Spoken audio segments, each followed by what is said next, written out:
Hey guys, this is Frozen Things Stews here, and welcome back to another movie review. And today, I am going to be doing a review on Venom Let There Be Carnage.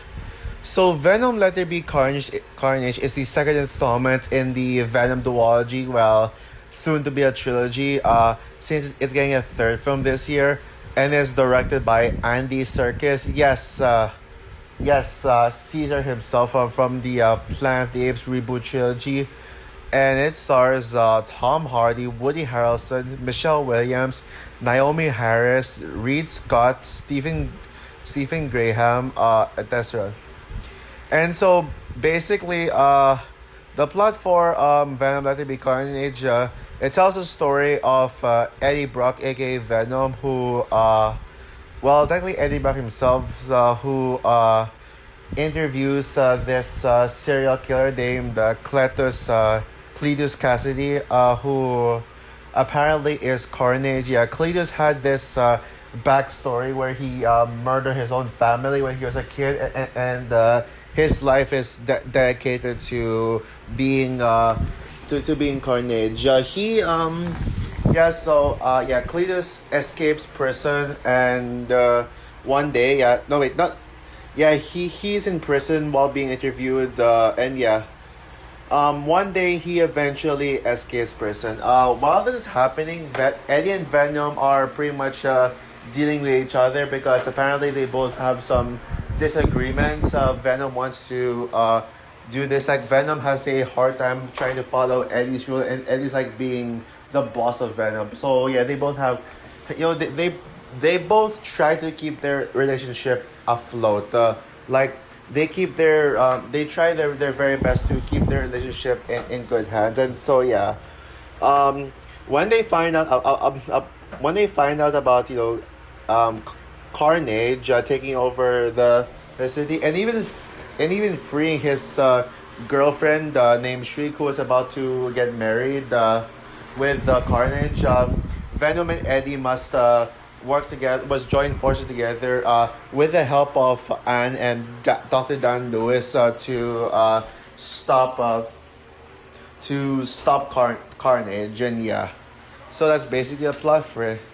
So yeah, if you guys haven't seen my review on the first Venom, and you want to know my personal thoughts in it, it's one of those films I used to like, but now I don't really like it that much anymore. For reasons I just kind of found it just boring and dull. It does have its mindless entertaining moments, but I can't give it a pass because it's such a slow movie. Like it takes like the fact that it took 40 minutes over an entire 90-minute movie, like a movie where the credits roll 90 minutes in, it's just a big L. Like I can't give a movie a pass like that if it's gonna be like that. And also, one thing I forgot to mention in my review of the first Venom, one problem I have with it is that it didn't feel very cinematic at all. While the CGI is good, I mean the cinematography kind of looked dark in a lot of areas, and it kind of looked like a straight to streaming movie. Like it kind of looked like a fan film for some reason. And people say Madam Web looks like a fan film. While I do agree that Madam Web looks like a fan film, even though I'm kind of giving Madam Web a chance, I'm going in optimistic. How come nobody noticed Venom looking like a fan film? So yeah, now we're getting into this one, and this is a movie where yeah, I mean that basically once again the critics and audiences are divided. In the first movie, critics hated it, and I mean absolutely hated it so much, but the audiences really enjoyed it. When it comes to this sequel, the critics actually thought it was an improvement, despite the Rotten Tomatoes score still being rotten. It is the rating is a significant upgrade. The first Venom movie has like a 30% on Rotten Tomatoes, while the sequel has a 57% on Rotten Tomatoes. Yeah, which means close to being fresh. So that's pretty much just an average review, but for a Venom movie, definitely step up. When it comes to the audience score, yeah, I mean the audience ratings on Rotten Tomatoes, they're both Venom movies are on par. However, if you read the reviews, I mean, the first Venom movie has its defenders. There are people who gave it a positive review. But when it comes to this film, while there are some positive reviews, a lot of people hate this movie. Yeah, general audiences think that, yeah, there are a lot of people from the general audience side who think that this is worse than the original. That this is even worse than the first film. And I know my good friend Harry Thomas, shout out to him, loves the first Venom, but did not like this one at all. And yeah, that's something. But to me personally, I gotta say, I'm on the critic side here. I don't like the first Venom, but I actually think that this is a good movie. Yes, I actually like this one. Yeah, sorry if my voice is too loud, by the way. I'm kind of like, I might run out of breath. I'm gonna try to lower the knob. But yeah. Yeah, I honestly, guys, I don't get why people say that this is worse than the original. Like, I can't think of a single thing the first one did better. Literally, the only thing element the first movie did better at is its original end credits song, because the first the first movie had Eminem, the GOAT, who is one of the greatest singers working today, and yep, or I should say the greatest male singer working today, and working today. While this one, it had a very forgettable song. I don't even remember who sang this one. Yeah, it's just kind of a forgettable one. But everything else, story, characters, pacing, cinematics, all that stuff, it actually is better in almost every single way. Yes, sure, this is a very goofy movie, and I mean, we're talking Thor: Love and Thunder levels of goofy here. They pretty much made this even goofier than the first one for some reason.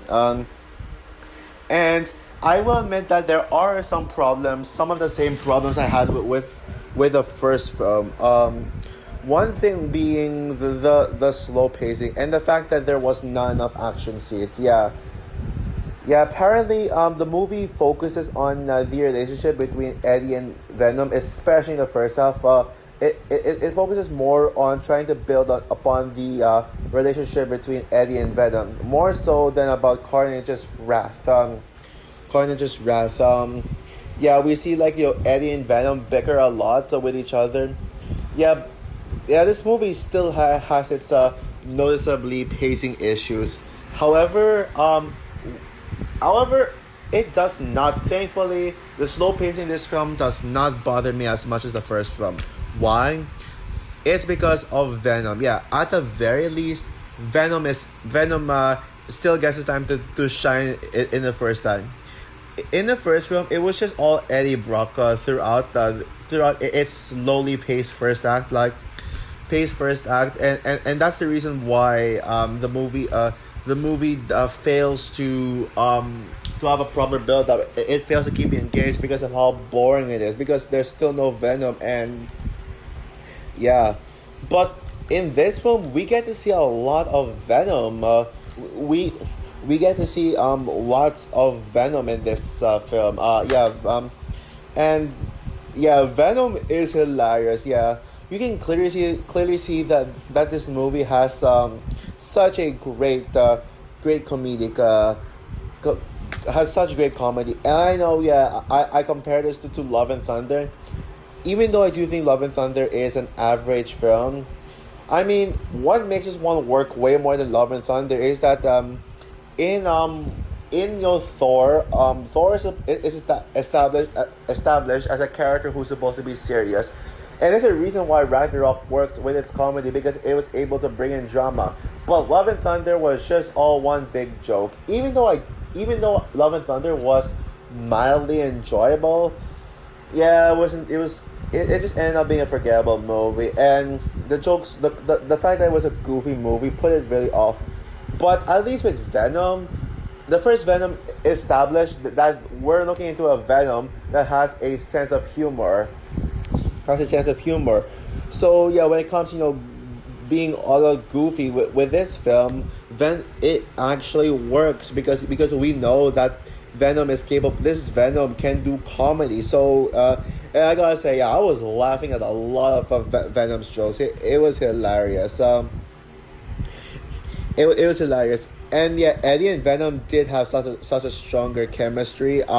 Their banter with each other, their banter with each other is just hilarious. Yeah, and this movie was actually self aware. Yeah, this was self aware that as a comedy, and despite it getting dark later on, it knows what kind of tone it wants to go for. If people say yeah.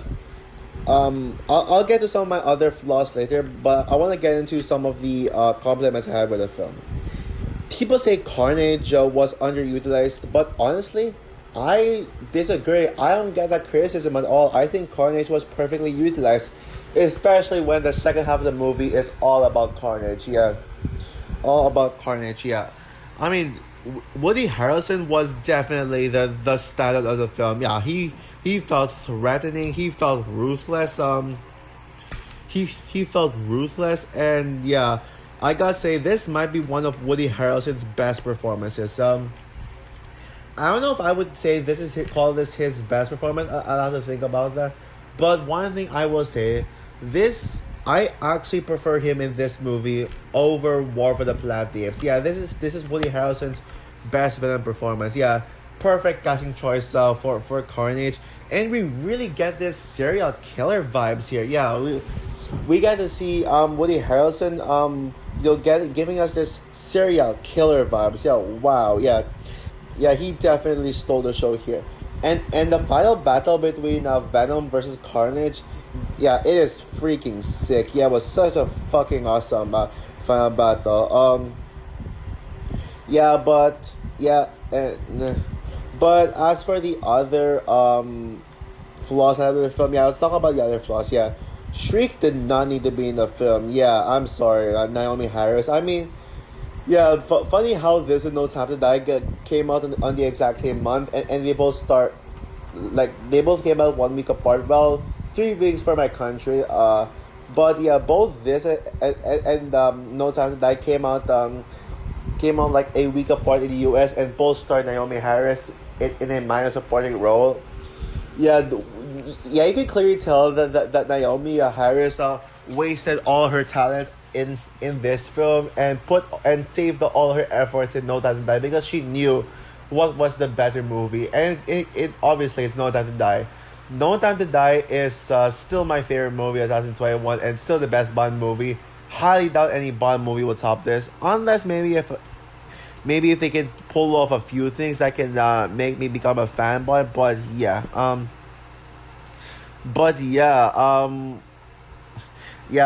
Shriek was so freaking annoying, especially with her annoying screaming.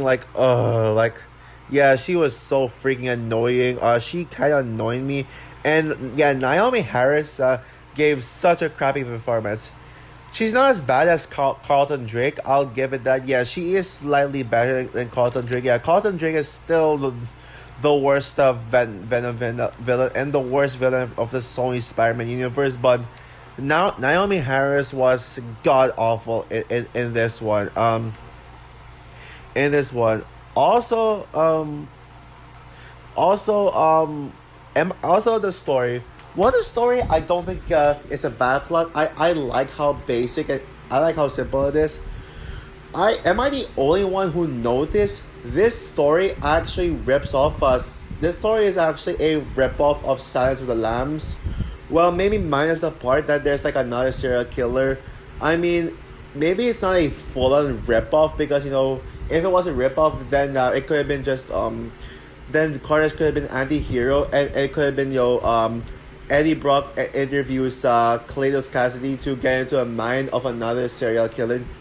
Unless if Eddie's intention was to get into the mind, was to interview Cletus Cassidy to help search for Carnage.